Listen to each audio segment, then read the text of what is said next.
Richard, we've had a lot of questions about Miles Rozier. And is it Rouser or Rozier? I've always said Rouser. I thought it was Rouser. Could be Rozier. Okay, so Rouser. And I know in recruiting sometimes you hear things, there's hearsay, there's nothing verified. But I don't know necessarily, I want to ask you why he's not on campus, but how much do you think this impact the class overall? Because it's now outside of the top 25, then missing out on a 4-star that was a part of the class ranking. How much does him not getting to campus impact the defensive back room and just the overall stability of this class? It impacts. I mean, because he was a very good prospect at safety, and when obviously he committed to him, and they were thinking that he was going to be able to be on campus and all that, but obviously things change, and with him, signing with Campbell, I think you can kind of put 2 and 2 together to know that Arkansas kind of backed off. Mm-hmm. Richard, I want to talk about like the positives we've seen on recruiting, and there was a chart. I think Danny West made it, but when it comes to Arkansas recruiting, we always talk about Texas, right? Then we talk about the suburbs, Oklahoma, Kansas City, St. Louis, Tulsa, some of the bigger ones that are around here. But Sam Pittman's done something that not a lot of coaches have done recently. He's going into Georgia, and he's offering all over the place. And he's got connections with Jimmy Smith and obviously being down there in Athens. How much an impact are you seeing on the Arkansas football recruiting front in the state of Georgia that's a good chunk of miles away? Yeah, under Houston Nutt, that they recruited Georgia, and they've recruited Georgia even before then.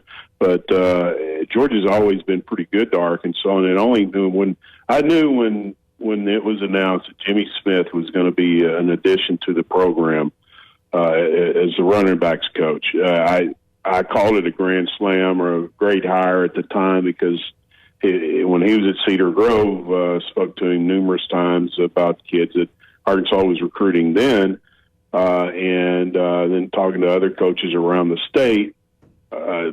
Jimmy Smith's name always came up, and it was, I wouldn't say legendary, but he was highly thought of, and he won 2 state championships there, and it's never been done. It's been done since, but only because of him, and he had very, very limited sources. But anyway, to go back to your question, his reputation and just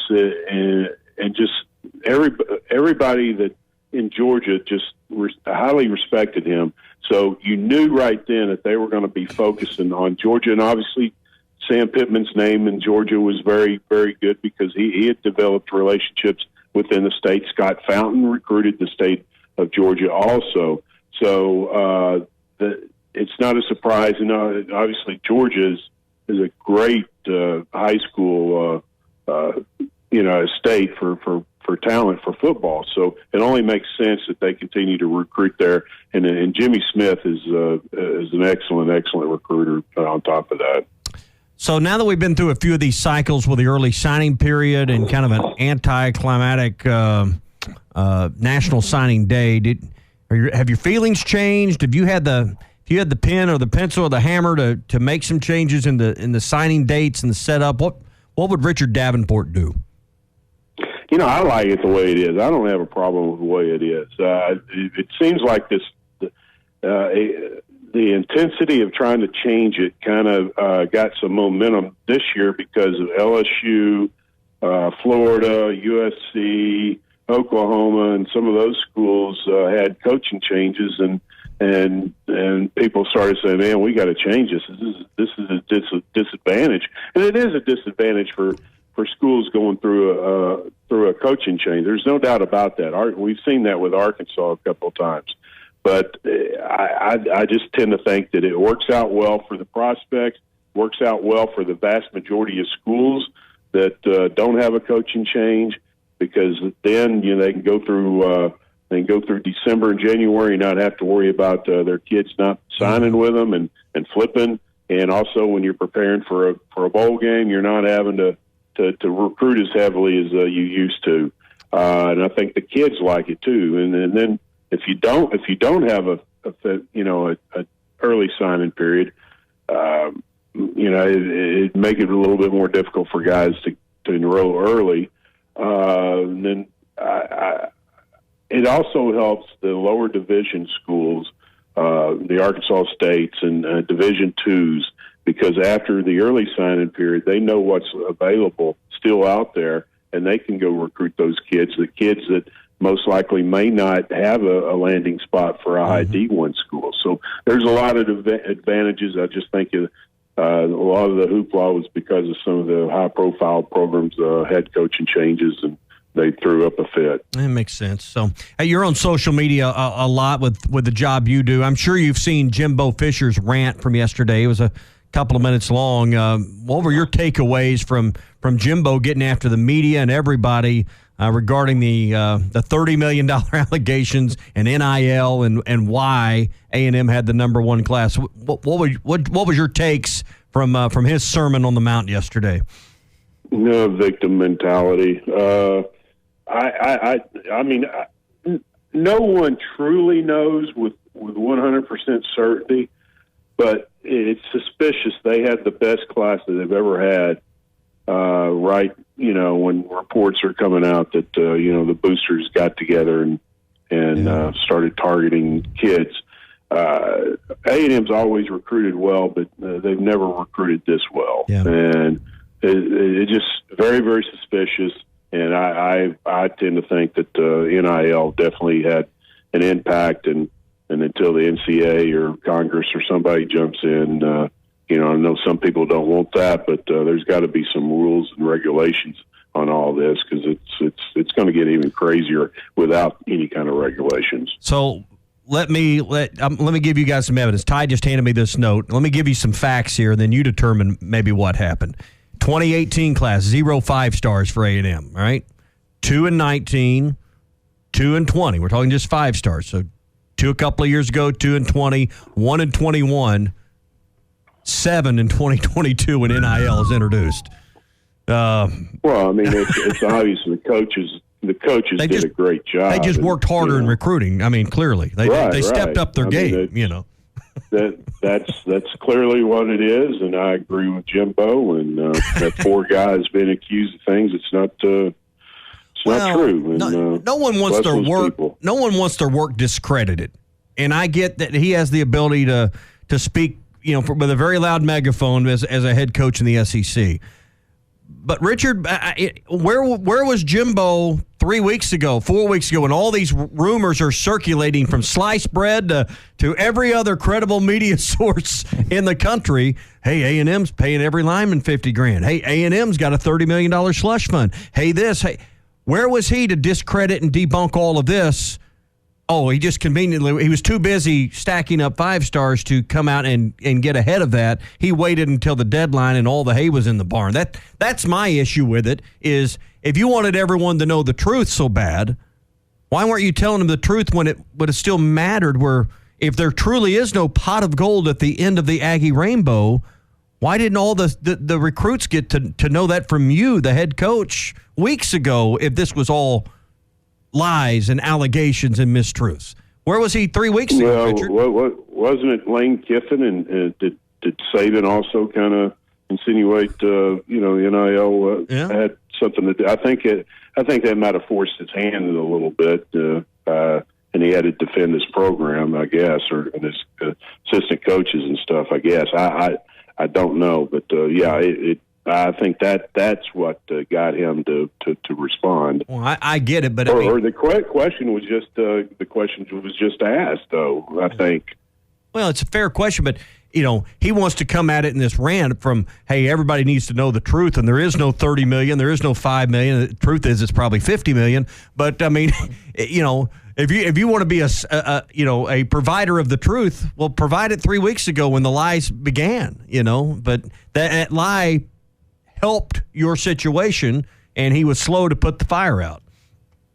Yeah, well, I don't know, man. It's I don't have much to add. Well, I mean, everybody wanted NIL. Everybody, wanted to make it better for players, and I'm not against that. But these are these are the byproducts of this NIL system that at some point, guys, it has to be worked out. It's got to be a more level playing field if we want what we're seeing on TV, just not truly, the best players go to the highest bidder, because that's honestly the direction we're headed in this sport, and it's not going to create parity. It's going to do just the opposite of that in college. No, and another thing, it will turn off fans, especially if it's exactly just right. so blatant. And so obvious. A lot of fans will still stick with the game, but there will be a good number of fans that say, "Screw this! This is just out of control," and it's not what you're raised on, I guess you could say, as a college football fan. Richie, I got two more things before we let you go. The 24/7 Sports report from Chris Hummer. The 600 players, over 600 that entered the transfer portal, according to Chris Hummer, only 32 of them stayed at the Power 5 level. Is that a big deal? Or 38. Is that a big deal in your opinion when not even half the guys that entered the portal found a Power 5 destination? Well, I mean, it's a good educational tool going forward to kids, and let's face it, when you're 17, 18, 19, 20, 21, your ability to make decisions is not as great because you don't have a lot of life experiences, and you don't see the big picture like a lot of other people do that have more experience than you, but. This, coaches and maybe parents or whoever can point out, hey, the grass is not always greener. And talking to people in college football, they just believe, especially the one exception where you don't have to 1 year exception where you don't have to sit out. You have that one-time transfer without sitting out. They just think that that's a good way for kids to quit. And that's an area where I think they may need to revisit. And I say this going in a different direction. Not only because a lot of them are making mistakes and maybe not finding landing spots that they thought they were going to get, and some of them, and it's been documented where kids get into the portal and never find a place to go, so they're out on They're out without a scholarship and education, what have you, and it's happening. But another area where it's just becoming more and more obvious how the portal is just destroying high school recruiting. Now, and I'm not talking about for the top 200 or so prospects, or 300 maybe, but I'm talking for the mid-level guys that normally in the past coaches would look at and say, okay, we can develop this guy, let's give him a scholarship. A lot of these guys are having to walk on or go to lower level schools, or a lot of them are not having opportunities to go to college and get an education. I'm getting this from high school coaches, parents, kids, and all I tell them is that I don't have an answer. I wished I did.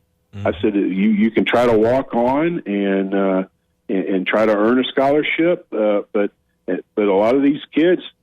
And I wish there was some way to do a study, a really in-depth study. And I think if they came out with the numbers, which I think that they would, I think it would get the attention of the NCAA, and they'd say, look at this, look, 1,000 kids or 2,000 kids, or I don't know what the exact number is. I don't think anybody does, but I know it's pretty high, are not going to college that normally would have had an opportunity to go to college, get an education, and they don't have that anymore because of the portal. Those guys in the portal already have opportunities to get an education.